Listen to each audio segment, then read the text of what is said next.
As you get older, bikes like adventure bikes, cruisers, touring machines do start to look a little bit more appealing. But I'm the sort of guy that really loves speed, I love handling, and I don't care how old I am, I'm always going to want a bike which is fast and handles. But there is a compromise. The Ducati XDiavel is listed as a sporty tourer full of tech. Sounds quite interesting. I've borrowed this bike for the last week from Ducati UK. Join me for a ride. I'll tell you all about it, and we'll see if this is the sort of thing which could tickle my fancy. Chopsy, roll the intro. Tickle my fancy, it could.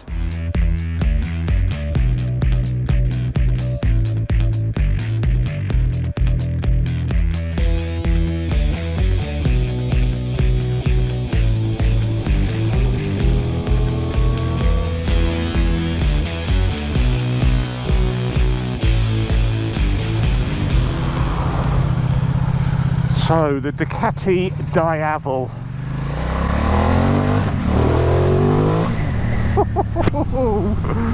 She's not shy, this bike. As I said at the beginning, if I were to get a cruiser, there's two prerequisites. It's got to be quick, it's got a handle. And this bike ticks both of those boxes. This has a 1260cc Testastrata engine, I think it is. Testastrata, I think. That's the one with the DVT. No, not deep vein thrombosis, Ducati valve timing. So it's got sort of the variable valve timing, the Ducati version of. I think actually it's the same motor which was in the old V2 Multistrada. It's that lump, you know, a proven lump, absolutely proven lump. This engine's been around for donkey's years and it's been refined over the years. So you have 160 horsepower of Ducati's finest horsepower and 121 newton meters of torque. So it is a glunchy. The great thing about this bike though, and I think the reason it handles so well, is because it only weighs 121 kilos dry. So when you compare that to the Triumph Rocket, which weighs nearly 300 kilos, you start to see why this thing might be a little bit more nimble in the twisties.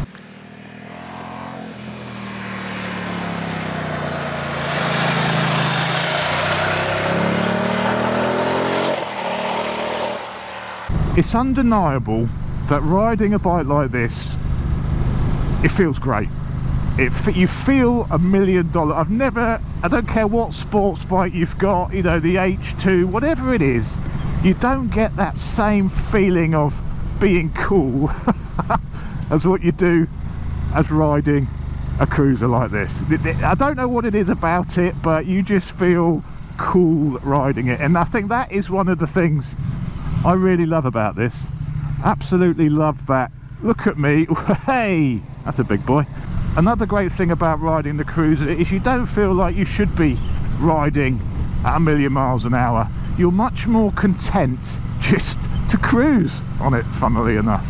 But you know, I like just coming out for a cruise, but my riding, I think, always ends up with a sporty section of road or some part of the road when you want to really push the bike on, get your lick on a little bit. And other cruisers are found to be a little bit lacking, like the Harleys and the Moto Guzzi's, like the Audace and those big cruisers. They're also great actually, and you can push those on and get a bit of a lick on, but then you run out of ground clearance very quickly on those.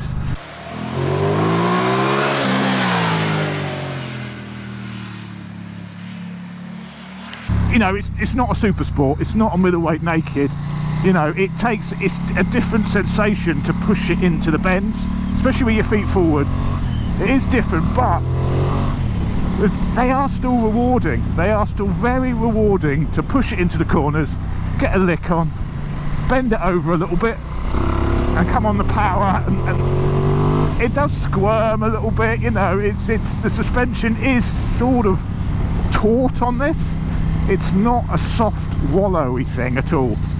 This, compared to the Triumph, compared to the Rocket, This, you can feel the texture in the tarmac much more. You know, this, it doesn't just ride over it, you can't actually feel what you're riding on. You can actually feel the texture of the tarmac, especially on this road, because it is extremely bumpy. The suspension is quite stiff on this, which is why it handles. I mean, Ducati market this as, they do 3 different versions of this bike. This is the one they market as the sportiest of the 3. So this has the most taut suspension. This one also has the forged wheels as well, so lightweight wheels to make it a little bit more nimble. And it really is. It is surprisingly nimble, and I think actually handles slightly better than the Rocket 3. A few other reviews I've seen of this bike have complained that it's not very comfortable. Now, I can see why they may say it's not very comfortable. The seat is nicely sculpted, it really fits around your ass, but because you're with your legs forward, it does mean your back is sort of angled. Your back is at an angle, and if you hit any potholes in the road, because of the way the suspension is on here, I don't think there's a huge amount of movement on the rear shock. So if you do hit a big bump, you can actually get quite a big smack transferred to your backside and into your back because of the position. And that's something I found on all cruisers really, when you've got the feet forward position. I mean, you can't even really stand up in the pegs, you have to sort of brace yourself and lift. You can stand up, but you've got to take all the weight on you. It's not easy to stand up and get off the seat when you've got your feet in this forward position. So if you hit a big bump in the road, it can jar through your back, so you've got to bear that in mind. Another thing with the XDiavel, because it is a big V-twin, you get a lot of grunt, but it's also a little bit vibey, this bike. I don't think this V-twin motor is as refined as some of its competition. I think the big V-twin KTMs are much more usable in the bottom area of the rev range. Below 3,000 revs, if you give this a bit of welly, so 3rd gear, 2,500 revs, it has a fair few vibrations. And also when you go above sort of 5,000 revs, 6,000 revs, it's also quite vibey at that point. So if you're sat on the motorway at 70 miles an hour on here, I rode this back from Ducati UK, which is a 2.5 hour ride, mainly on the motorway. I was doing sort of 70 to 80, you get a lot of vibrations through the seat. So on an extended period on the motorway, you can really feel it in your backside with the vibrations. So this bike, as a bike to go touring on, a bike to do motorway work on, I'd say forget it. This is a bike really suited for sort of doing under 60, cruising around these sorts of roads, you know, where you're not just going to be sat at prolonged high speed. So that is something to bear in mind with this machine.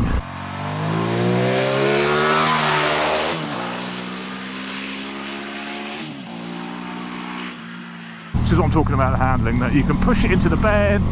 You've got to be a little bit brave. You've got to do a little bit of counter steering on the bars.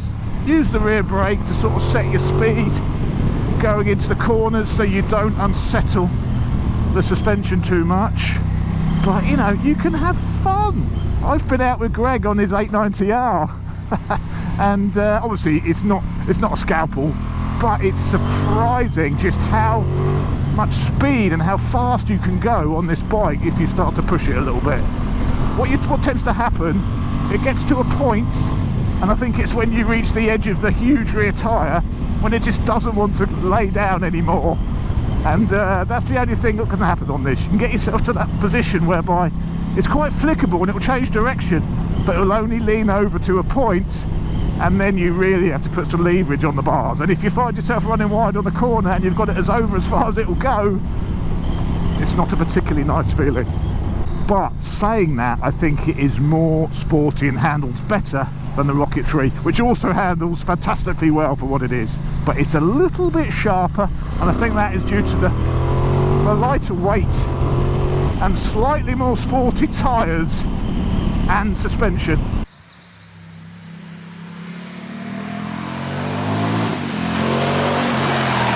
Anyway, let's slow it down a little bit. This is about cruising. This isn't about rushing around, but I just want to point out you can do that. And that's the thing, this bike could be my only machine in the garage, because it delivers enough performance in a straight line and on the twisties to satisfy my hooliganism, my hooliganist nature. So let's try it on my favourite little set of twisty bends. I keep banging on about how it handles. Let's have a look. Now this road has actually just been reopened again. They've been doing some work down here, so let's see what they've done. The only time the feet forward position is weird when you're going very slow speed. It is a little bit odd. Lay it in. You just have to pick your line very carefully.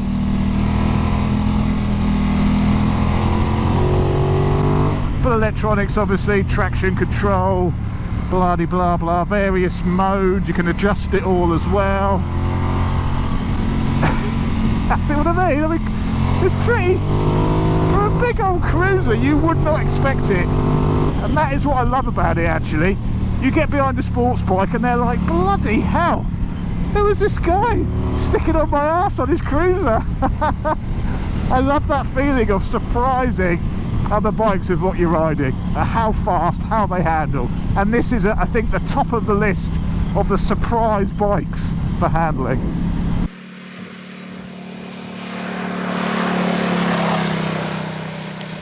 It's not all fantastic, you know, I'm banging on about how good it is. It's not perfect. There are some things which could be improved upon. The mirrors, a lot of it is due to the vibration. The mirrors, you know, you can't, they're lovely quality, beautifully finished billet mirrors, but they're very vibey. You can tell the bike's vibey by the mirrors, you know. It's a lot of vibration in the mirrors there. Yeah, the vibrations through the seat, which I mentioned already. It doesn't like to go, the engine doesn't like to pull below sort of 3,000 revs. And even at 3,000 a high geared 6, it's quite vibrant. You can really feel that vibration right through the seat as well. So it's not like you're just getting it in the mirrors, you're getting it in the bars. It's right at the very core of your arse you're getting those vibrations. So I might like it. The switchgear's nice, it looks very nice, but I find this Ducati switchgear a bit fiddly. I'm the only one who seems to mention this. I don't know if it's my fat fingers, but to get into the menu you've got to push the inside of the button, and you end up pushing this button, and it's just awkward. I find it awkward navigating the menus, and that's the same on all the new Ducatis which have this switchgear. I'm not a massive fan of it. The bike also has cruise control, so you've got cruise control here on these buttons. One thing with the cruise control though, which I found very odd, normally with cruise control you push the throttle forward and you can deactivate the cruise control. You can't on this, there's no push forward action to deactivate. So if you're on the motorway, you have to either touch the brakes, which is always annoying to touch the brakes when you're on the motorway, or you have to turn it off on the button here. No push forward cancellation on the throttle grip. Very odd. I think that's about it for dislikes really. There's not much to dislike on this bike, there's really not. The gearbox is also very nice. It's easy to find neutral. There's no quick shifter and blipper. You know, this is a manual, you have to change manually on this bike, which I think is in keeping with the design of the whole cruiser. Yeah, the gear lever, you have to be precise. It's quite a big movement between the gears. You know, it's not short little, it's quite a big throw on the lever. But it's a nice feeling gearbox. You do sometimes when you change down, you know, have to give it a little blip of the throttle to match the revs a little bit, but it's all part of the experience, it's all part of the ride. What I do like is it's very easy to find neutral. It's quite a sweet gearbox. One of the things I also really love about this bike is the fit and finish. It looks fabulous. It looks absolutely fabulous. I think it's one of the best finished Ducatis in the range. What we'll do in a sec, we'll pull over and we'll just go around the features and some of the details of this machine, because it is exquisite. Exquisite.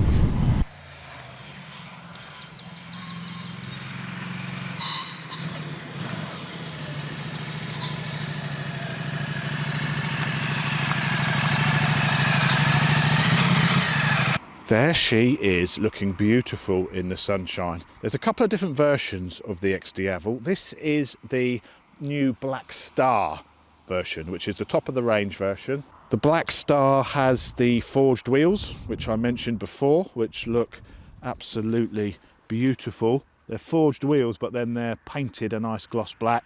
Love it. As well as the forged wheels, the Black Star has this lovely paint job. These red highlights on the tank, the silver, the gunmetal, and the matte black with the red highlights. I absolutely love the colours on this bike. I think it looks amazing. The Black Star also has this lovely suede seat. Oh, that's quite warm. I think the actual exhaust goes underneath of the seat. So the bottom of this seat, there's a lot of heat reflective material on it, but I've not noticed excessive heat riding this bike. A few people have said if you found it hot. I haven't, but when I put my hand on that seat, it does feel a little bit warm now. It's been sat there. If you come around the other side, it's the same story. Gloss black engine, even gloss black cylinders, and then you've got lovely red rockers front and rear. That is just a Black Star edition with the red rockers. Love it. The bike's belt drive, so it's not shaft drive like the Rocket, it's belt drive, but that's all good because the belts, you don't have to maintain the belts so much. You don't have to oil the chains and you don't have to oil them or anything. So belt drive, not sure how long it lasts, not sure how much it is to replace, but it is relatively maintenance free. The rear of the bike is a little bit special. That huge rear Pirelli tyre, that back end with the back lights, and then of course you've got one of these arrangements with the lower mudguard. Pirelli Rosso 3 tyres. Yeah, we're getting a good use out of those tyres. Exhaust looks nice. It's a little bit quiet. I'd like a little bit more volume, which is unusual because all the latest Ducatis I've ridden have actually all been very loud. This one could do with a little bit more volume standard, so a pipe may be needed. Bike also has all this lovely arrangement with the radiator and the oil cooler, a nice little X below on the like belly pan. Now I think this is the same dash which is actually on the V2 Panigale, the Hyper Motard. It's like the smaller TFT which Ducati do. I think it's in line with the bike. It's a little bit small to read some things at times, and an amazing thing about this bike for a Ducati, look there, it's got a blooming fuel gauge. Hoorah! Illuminated switchgear with an X here for XDiavel. I think that's more by luck than design though. And then the menu buttons, and this is what I find a little bit fiddly, is going in here and up and down, and you hit this one, and another slight criticism, it's a shame they didn't run all the wiring through the bars like they've done with the Rocket. You've got the wiring running outside of the bars. If that had gone inside of the bars like on the Rocket, it would have made it a much nicer, much tidier feel to the whole switchgear. So the XDiavel, I really like this bike. I find myself drawn more and more to cruisers these days. I don't know if it's an age thing, I don't know what it is, but I think as you get older, you get more and more drawn to this sort of bike.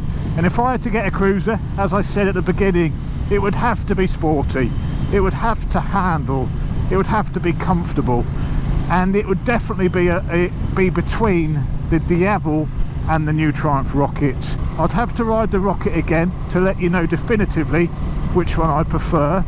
I have a feeling this one handles slightly better than the Rocket, but the Rocket is a little bit more comfortable and perhaps a bit faster, I don't know, but they're very, very close. It would have to be a back-to-back comparison to be able to decide which one of these two would take my money. They're a very similar price. The Rocket is just over 20 grand. This Black Star's 21. The S version of the XDiavel is 20, so the same price as the Rocket. So money, there's not much between the bikes. It would all be down to feel. Fit and finish is probably not much in it as well. The Triumph is also built beautifully, but the Ducati could have the very, very slight edge on fit and finish over the Triumph. But perhaps it will be a back-to-back comparison of the two a bit later on in the year to help me decide when I'm ready to buy my cruiser. Thanks very much for watching, as always, really appreciate it. If you like the video, don't forget to hit the like button. It does keep the YouTube gods happy, and if you're not already a subscriber, please consider subscribing, because I do a lot of reviews like this, riding all sorts of different bikes, and also stuff in the garage, maintenance jobs, build series on bikes and stuff like that. So there's always something entertaining to watch. But thanks for watching as always, and I'll see you on the next video. Cheers. This is power level 1, which is full power.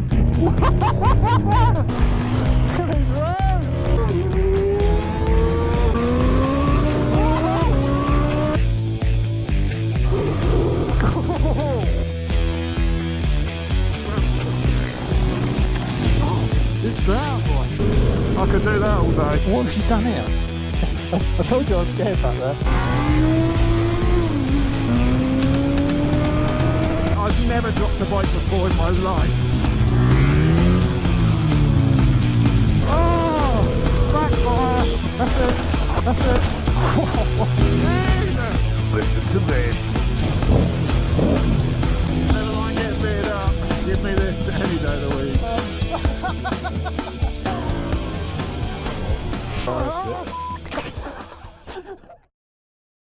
I'm reaching that age where bikes like super sports and supermotos start to lose their appeal, and things like cruisers start to become on your radar. Oh, for God's sake, wind.